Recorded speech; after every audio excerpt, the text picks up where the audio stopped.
everyone. Welcome back to the Lazy Parenting Show with me, your host, Stephanie Kennedy, mom of 4, entrepreneur, owner of 2 businesses, former high school math and science teacher, coach of all things sports, but specifically I own an all-star cheer gym right now. And yeah, this is episode 2 of season 2 of the Lazy Parenting Show.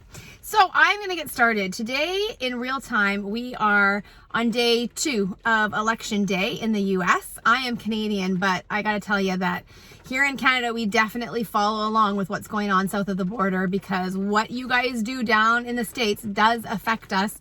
And we're just crossing our fingers that good decisions are made, that people come together, that the divisiveness that's happening settles away and slows down. I am again in my car. You might hear rain in the background. It is a rainy day today.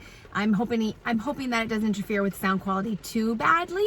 But we're going to get started and just see how this goes today. So in this time of chaos and uncertainty, not only in regards to the election, but also in regards to COVID that has now been here for 7 months on the planet, affecting all of us, as parents, we can see that fear, the anxiety, the trepidation, all sorts of things possibly not only affecting us and how we are showing up for our families, but also affecting our kids. And so today's podcast is all about 10 ways, plus a bonus, 10 ways that we can develop resiliency in our children to help them learn how to get through hard things.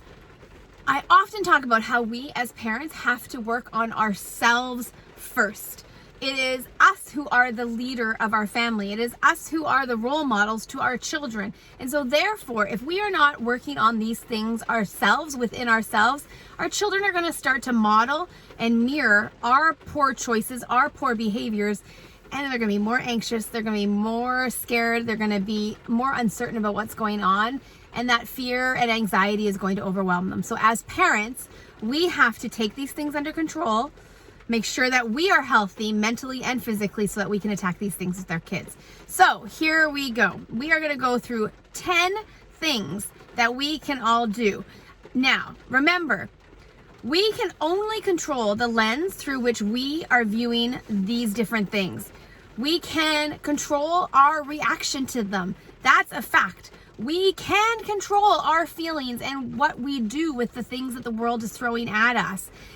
And if we do those things, we can help our children build the resiliency that they need and the ability to see all of this as something that they can and will get through. Because remember, as our grandparents have often said to all of us, this too shall pass. We will get through to the other side of these hard things. You are not going to live in this hard season forever. That is the way life works, ups and downs. Right now, for some of you, this might be a really deep trough that you are in the middle of, and you are having a hard time seeing how you are going to climb up that hill and get to the top. For others, we might be handling the COVID situation okay. We have some good, healthy habits that we've been possibly double downing on and helping us to get through this time. And so we're on the hill, but we're not down deep in the valley of the hill. So I believe that the best way to help our children to get through these times is to shape the lessons that they are going through. What does that mean? That means we have to intentionally manage our own feelings and our own actions, knowing that those are the things that our children are going to be seeing. They are looking to us to see how we should be feeling or how they should be feeling based on how we are feeling. So that is our job as the parents. So what we're going to do today is we're going to work through 10 feelings that I think you might be feeling right now in the midst of all of this chaos. So, feeling number 1. How many of you are feeling like, I feel like I'm failing? That's always such a sad comment to hear from a parent. I feel like I'm failing. I feel like I'm failing as a mom. I feel like I'm failing as a wife. I feel like I'm failing as a parent. I feel like I'm failing as a sister or a daughter. We need to learn self-forgiveness. There is nothing that is perfect in this world. Perfection doesn't exist, right? There is no such thing as being the perfect whatever, fill in the blank. So if it doesn't exist for us, that means it doesn't exist for our children either. And the sooner we can help our children understand that the goal is not perfection. The goal is to slowly move forward step by step by step. if they can learn to have compassion for themselves, if they can learn learn and understand that failing and getting up again is the goal. If we can learn from our failures, then we are setting our children up for success. Now, again, that means that we have to do that as well. We can't put all of this pressure on us as the caregivers, the parents, the business partners, the sisters, the friends. We are not going to be perfect. We are going to screw up. And hell, I screw up all the time. But we have to learn from those failures and we have to move forward. And we have to teach our children that failure is normal. We can't rescue them all the time. We have to help them see that they will too get through this tough time. That is the goal. And that we as parents, that is what we are trying to teach them. Whether it's at school, at sports, in music, in theater, whatever it is that the children are doing, they might not get the part. They might fail that test. They might have forgotten something that day. All of these little steps along the way are opportunities for us to teach them and opportunities for us to show them that those things are normal. And once we know better, we can do better. And so it is having to go through those things in order to get ahead. Because let's face it, with whatever we're going through right now, with whatever your children are going through at whatever age that they happen to be right now, we can all agree, right, that they're going to go through things that are much harder than this in their future. Much harder. Yes, things that I went through as a teenager were hard, but that had nothing based on losing a baby, losing my mom and dad, going through, watching them suffer through cancer, all of those things. Like, as an adult, the things that we go through are far more stressful than what we're going through right now, what your children are going through right now. And so we have to teach them the skills to get through that and to see that there is a light on the other side, and they just have to get through it. So that's number one. If you feel like you're failing, please try to embrace that failure. Don't be so hard on yourself, and know that you have another chance to try and do better the next day. Learn from your mistake and move on. The second feeling is this feeling of frustration. You being frustrated, your kids being frustrated. We need to learn to empathize. One of the most important lessons we can teach our kids is for them to see the importance of genuinely understanding another person's point of view. And when in the world has there ever been a time than right now, with COVID, elections, politics? Now is the time that we need to be demonstrating to our children that we have empathy and that we can understand another person's point of view. Being frustrated with the way that the world is working is not going to get us any farther. Living in that frustration, wallowing in that frustration, we need to try really hard, even if we don't agree, to understand where someone else is coming from, where someone with a different point of view, why they have that point of view. It is only through those sorts of conversations that we can begin to come together and understand how things are going. How do you do that? It's by listening. We have to teach our kids what it means to be a good listener. We only can understand what someone else is going through if we actually listen for the sake of listening for the sake of understanding, and not, which what most of us do, is listen with just thinking about, okay, what am I going to say next? Yeah, what's my counterpoint? How am I going to argue back to that person? That's not listening. That's just arguing your point. That's having a debate. That's not what I'm talking about. Our frustration with the things that are going on in the world, our frustrations with COVID can only be alleviated slightly is if we seek to understand. And so us, as the parents, need to model this idea of seeking to understand. When our kids are frustrated, we need to sit down with them and try to listen to what they're saying and trying to understand where that frustration is coming from. Like, without trying to solve their problem, but just listening. So are we asking inquiry questions? Are we just listening and then reiterating what we think that they're saying to get clarification that what they're saying is what we're hearing?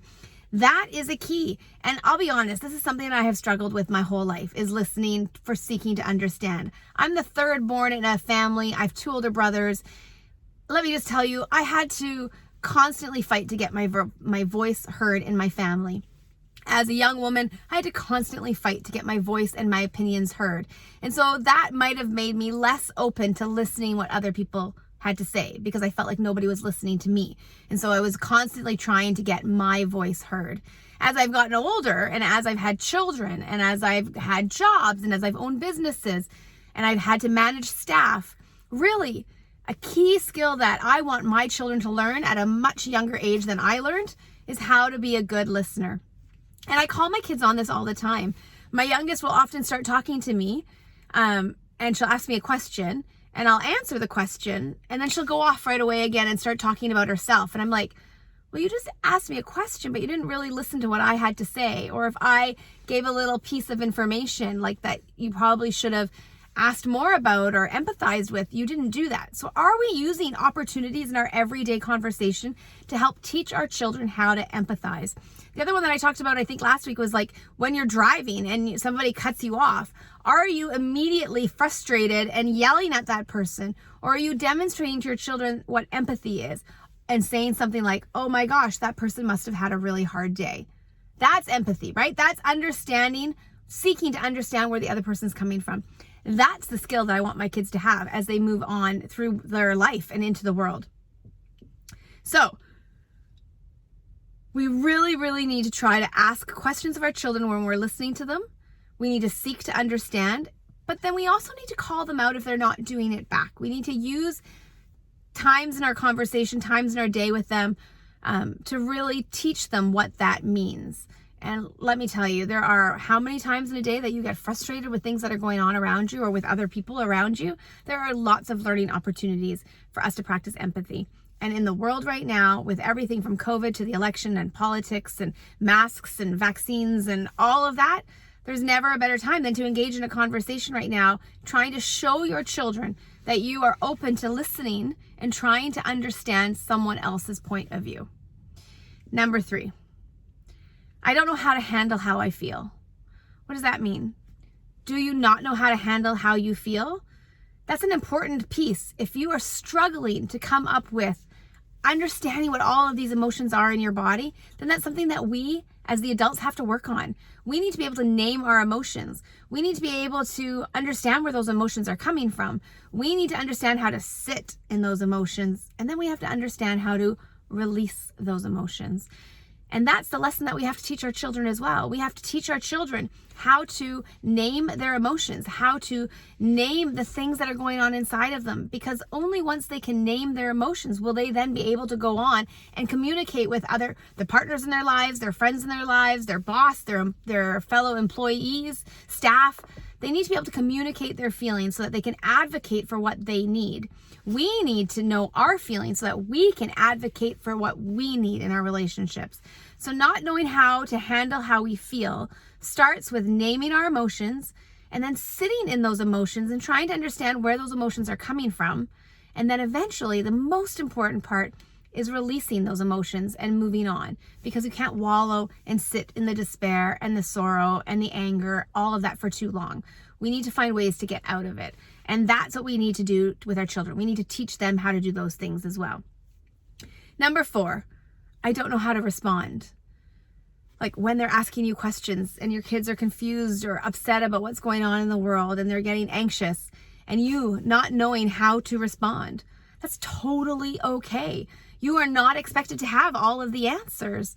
We aren't expected to have all of the answers as the parents. And I think that when we try to have all of the answers, we're just setting ourselves up for failure and setting our relationship up with our children to come to heads with each other. Because if we lie and pretend that we know all the answers, well, they're going to call us out on that.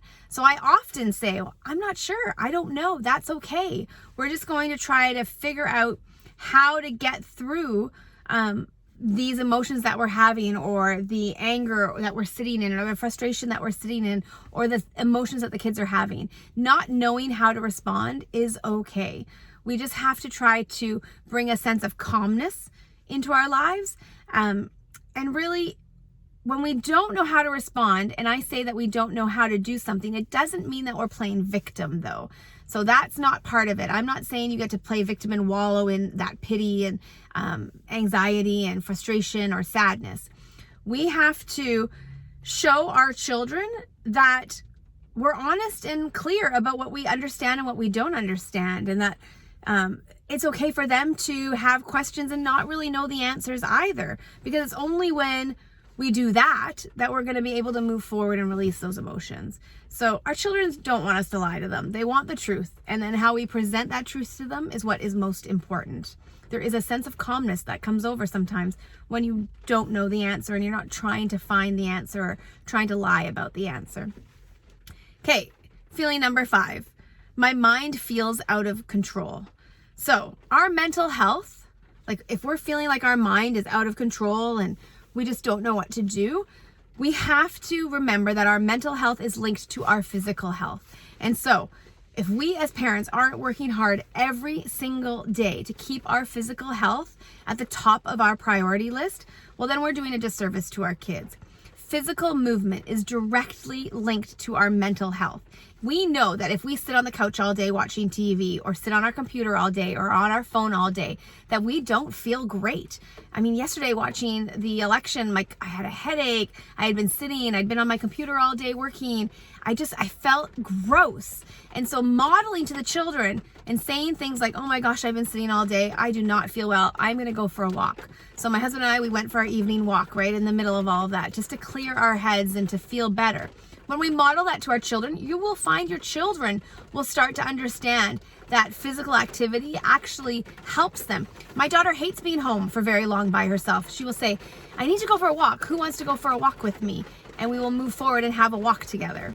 Most of us know that when the kids have been inside all day jumping off the walls, the best thing we can do at that moment is to get them dressed appropriately and make them go outside for a long period of time to burn off that energy, to get the fresh air. So if we are feeling overwhelmed and our mind is feeling out of control, that is directly linked to our physical health. That's one of the number one ways we can get control over our mental health, is really making sure that we exercise, we eat right, and we keep our body in check. And if we can model that to our kids will follow along. I promise. If parents are fit and healthy and taking really good care of themselves, the children are going to see that, and the children are going to want to do that as well. Okay, number 6. I keep thinking about the worst case scenario. Now that's really easy to do in a time like this right now, right? Like it is really easy to get into a deep, dark hole thinking about all of the what ifs. And so what's really, really important here is that we try really, really hard to ensure that we are staying in the present and living in our current reality. We have to focus on this, and you have to catch yourself. If you find yourself going into that deep, dark, down that rabbit hole of the what ifs, focus on the reality of now. Catch yourself. Know that you are doing that what you're thinking about, the likelihood of it happening is very, very small. So let's pull it back. Let's think about the current situation, what is happening right now, and then think about how we can help our children if we're doing that. We need to really be careful and watch when our children sometimes jump to the worst case scenario as well, because they will do it more than us, because they have not lived through anything hard yet. And so they might make up all of these big stories based on like books that they're reading, movies that they're watching. They don't know. And so it's up to us as the parent, it's up to us as the caregivers, it's up to us as the adults in their lives, that we help them get through this, that we're their guide, that we are the reassurance that they're going to need to find their way through to the other side. And that they know that these hard things will pass, that the worst case scenario is likely not going to happen, because we know we've lived through lots of bad things, and that with us beside them, they are going to make it through. So that's number 6. Number 7, I feel helpless. So what can we really do? Why do we feel helpless? We feel helpless that we can't change what's going on in the world. But can we do something to make the situation better? There is nothing better at overcoming this feeling of helplessness than really coming up with a list of ways that you actually can help or actually can move forward, ways that you can attack the problem. So again, instead of wallowing in this fear or this feeling of helplessness or just sitting and like letting the world attack you, the key is, can you come up with a to-do list? Can you come up with some form of attack, some form of things that make you feel like you're moving or helping, or you're helping the situation. Maybe that's volunteering. Maybe that's going and delivering some meals to some elderly in your community during COVID. Maybe that's making a plan for your children to call grandma and grandpa every night at this time in order to reach out to them so that they're not sad if that's part of your feeling of helplessness, that you can't help them. What are ways that you can help? In hard times, we look for the helpers in the community. Those are the people that are going to help change the world and help get us out to the other side. So again, don't accept failure and disappointment as the be all end all. It's not permanent. Things will change. If we fail at something, we can try again. If we apply to a program and don't get in, we can try again. There's always a way to move through tough times. Instead of viewing them as setbacks, view them as opportunities to try again and to try in a better way. So that helplessness feeling really is going to get better if we can think about ways to help. Be the helper in the community. Teach our children to be the helpers in the community, in their school community, in their friends' community, in their sporting community. Number 8, I can't do everything. How many of you have this overwhelming feeling every day? I can't do it. I can't do everything. If you are a new mom, then you absolutely have felt this over and over and over again. We need to learn to let some things go. And for those of us that are a bit more controlling, I don't want to say controlling in a bad way, but those of us that have had to do it all our whole lives by ourselves might find it difficult to let some of these things go. But we have to let things go. We can't do it all. That's impossible. Not if you're going to keep your sanity anyways. So we need to learn to let things go. Things are different in the world. Grocery shopping was really difficult. I don't cook. I'll be honest. I barely cook because I don't really enjoy it. And it's just one of those things that it's just another thing I have to think about. If I have to think about what I'm going to cook, oh my God, you're thinking about it at noon. I know some of you might be fine and you're great at meal planning and grocery shopping and you love to cook. I do not. I do not like trying to figure out how to feed my children all the time. And so when they were young, it was whatever we could do at the time. Now we have the means. We order HelloFresh, which is like a meal delivery system. That is not an ad. We just use them. I teach my kids to cook. Again, I'm the lazy parent. So the more I can get my kids to do the work, then that is me letting some of that stuff go. Is it going to be cooked the exact way that I would have cooked it? Absolutely not. When my son cooks herbs, he cuts it up, stems and all, and I find that in my food, but I got to let it go. If I'm going to ask my partner to help with the cleaning, I got to let it go that it's not going to be done possibly in the same way that I would do it. If I need my partner to feed the baby, they might not hold the baby the same way I would, or hold the bottle, or burp the baby the same way I would burp the baby. I've got to let it go. You can't do it all. So hear this. If you hear nothing else today and you are a new mom or you have little children at home, you can't possibly do it all. Even if you have older kids, you can't nor you should be doing it all for them. They're old enough to be doing this stuff by themselves. And so number 8, please, please, please. Your number one priority is everybody safe? Is everybody fed? Is everybody healthy? Do you have a house or a roof over your head? If those things are there and your relationships are strong, everything else is a bonus. Those are the things that you need to get done every day. Okay, number 9.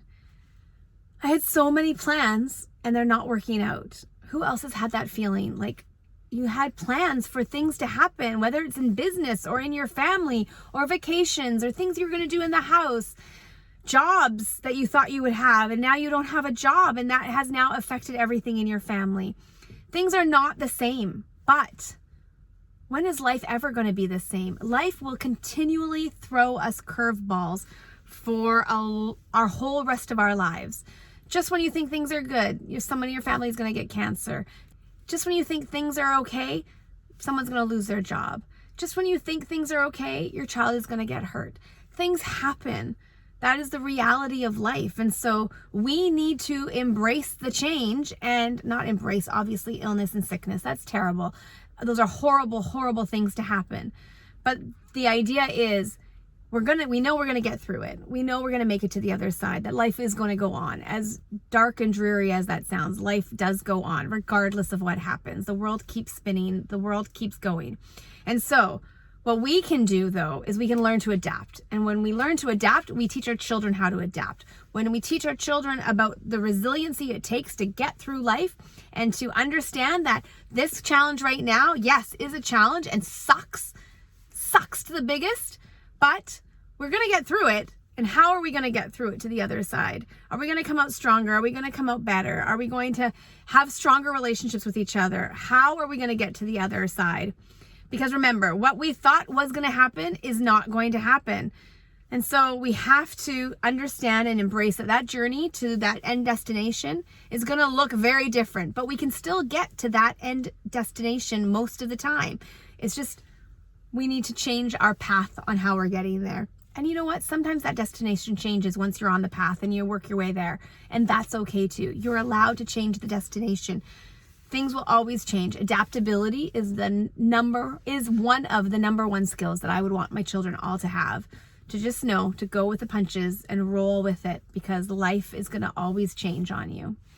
And then number 10, I miss my family and friends. Oh my gosh, who of us do not miss our family and friends? And depending on where you live and how COVID is affecting you and your family, you might be in a really, really small bubble right now, or you might be in a larger bubble, and you might be somewhere like where I am, where the kids are back at school, kids are back at sports. Everybody wears a mask everywhere. Our bubbles are really, really small outside of those things outside of those activities that we're allowed to do. Again, school and sports meant for the mental health of our children is really, really important. And so mitigating the risks of COVID and having healthy, happy children, right? That's kind of part of this whole situation as well. But I get that we miss our family and friends. We don't get to see our the grandmas and grandpas very much. We don't get to see our aunts and uncles and our cousins. We have to think about all of those things and how that's affecting our kids and how it's affecting us. And so what can we do to foster those relationships? And yes, they're going to look different, but we do need to spend time fostering those relationships. When COVID first hit, each of my children, remember I have 4 of them, had to call Oma on a different day so that we knew Oma was getting a taste of her grandchildren every single day. That was a way for us to help her. And it was a way for our kids to feel connected to their grandma, even though they didn't get to see her. Now that they get to see her a little bit more in person, that somebody is going over and visiting her on a regular basis to make sure that she is taken care of and that the kids are having that connection as well. Zoom calls, Facebook groups, all of this, watching videos, listening to podcasts, all of that will help us feel like we are having more connection with people. Is it the same as having hugs and going out for dinner with your close friends or going to a concert? No. But the reality is we can't do any of that stuff right now. And so how best can we foster those relationships in the time that we're in right now? And our children need to have that relationship. Our children need to have those relationships. And how, as we as the parents, can we help foster them? So we got to learn technology. We got to learn how to do a Zoom. We got to learn all of those things to make sure that our children are staying connected and that we, as the moms and the dads, are staying connected as well. And then the last very thing I wanted to talk about was this. How many of us are feeling like, are things ever just going to go back to the way they are or back to the way they were? Are things going to go back to the way they were? That's what I want to end the episode on one word, and that is hope. We have to have hope for the future and what is to come. Resiliency is all about bouncing back. More than bouncing back, it's about adapting and changing and finding new strengths, new skills, all of that we have gone through these tough times and come out on the other end stronger. We've grown, we've become better capable, better adapted to whatever that next challenge in our life is going to be. That's what every challenge is. That's what every crisis in our life is teaching us. It's teaching us skills. If we embrace it, like, I don't mean embrace the bad times. I get that bad times suck. But if we can embrace it as a learning time and know and trust that we're gaining skills that's going to help us the next time something comes into our face, because there's going to be another thing. If anything I know in the world, it is that something else bad is going to happen, not that far away. But I can't focus on that. I can't be a doomsdayer. I can't just be like, oh my God, the world sucks, life sucks, because I know something bad's going to happen. I have to think about the moment that I'm in and what skills am I acquiring so that I can get through that next thing with strong relationships, with my health, with my family intact, and all of those things as we get through to the other side. Remember that it is all about living in the now and seeing the good in our day-to-day life right now, in spite of the uncertainty and chaos that might exist around us. It is about knowing about love and empathy and resilience, and knowing that those are the foundation that we have to instill in our kids. We have to do that to ensure that they are equipped to handle the challenges that they're going to face in their future. We want to know that they are going to be able to navigate, and likely without us by their side, right? We have to know that at some point in our children's lives, they're going to be going through all of this without us there. I don't have my mom and my dad anymore. I lost them both. I'm in this by myself. Yes, I have my brothers, I have my husband, I have my family. But those skills, like my parents had to teach me those skills so that I would have them and be ready to move and handle anything that life throws at me. And I'm 48. I got another 40 years of life throwing stuff at me. As long as I've been on this planet, I plan to live the same amount still. And so we have to be strong. We have to double down on all of these skills. We have to teach the resiliency to our children so that they too, when they're in their 30s and their 40s, they have the skills to move through all of the challenges that life gets thrown at them. I hope you guys found this helpful today. I hope that you took a moment to listen to this and go through those 10, 11 feelings that you might be having as we live in this chaotic time right now. And I hope that you really think about how you as the adult, how you as the parent can show up for your own life first, so that you can model these behaviors to your children. Because the number one way that our children are going to learn how to do all this is by watching us. They are watching us all the time. They are watching us when we complain about things that are going on. They are watching us when we say that things are, somebody's a bad person, or they cheated us, or that we are the victim. Instead, we need to use empowering language so that the children see us taking control of our own lives, about taking control of the decisions that we make, and being able to move through it to the other side, being as happy and healthy and strong and resilient as we possibly can. So again, thanks so much for listening to today's episode. Please, if you're watching on YouTube, subscribe. If you're listening on the podcast, please make sure you subscribe, leave a review, tap the little stars so that I know that you watched it and that you're finding value in the podcast. All my love to you guys. I hope you guys have a great rest of your week, and we'll see you back here next week again. Love ya.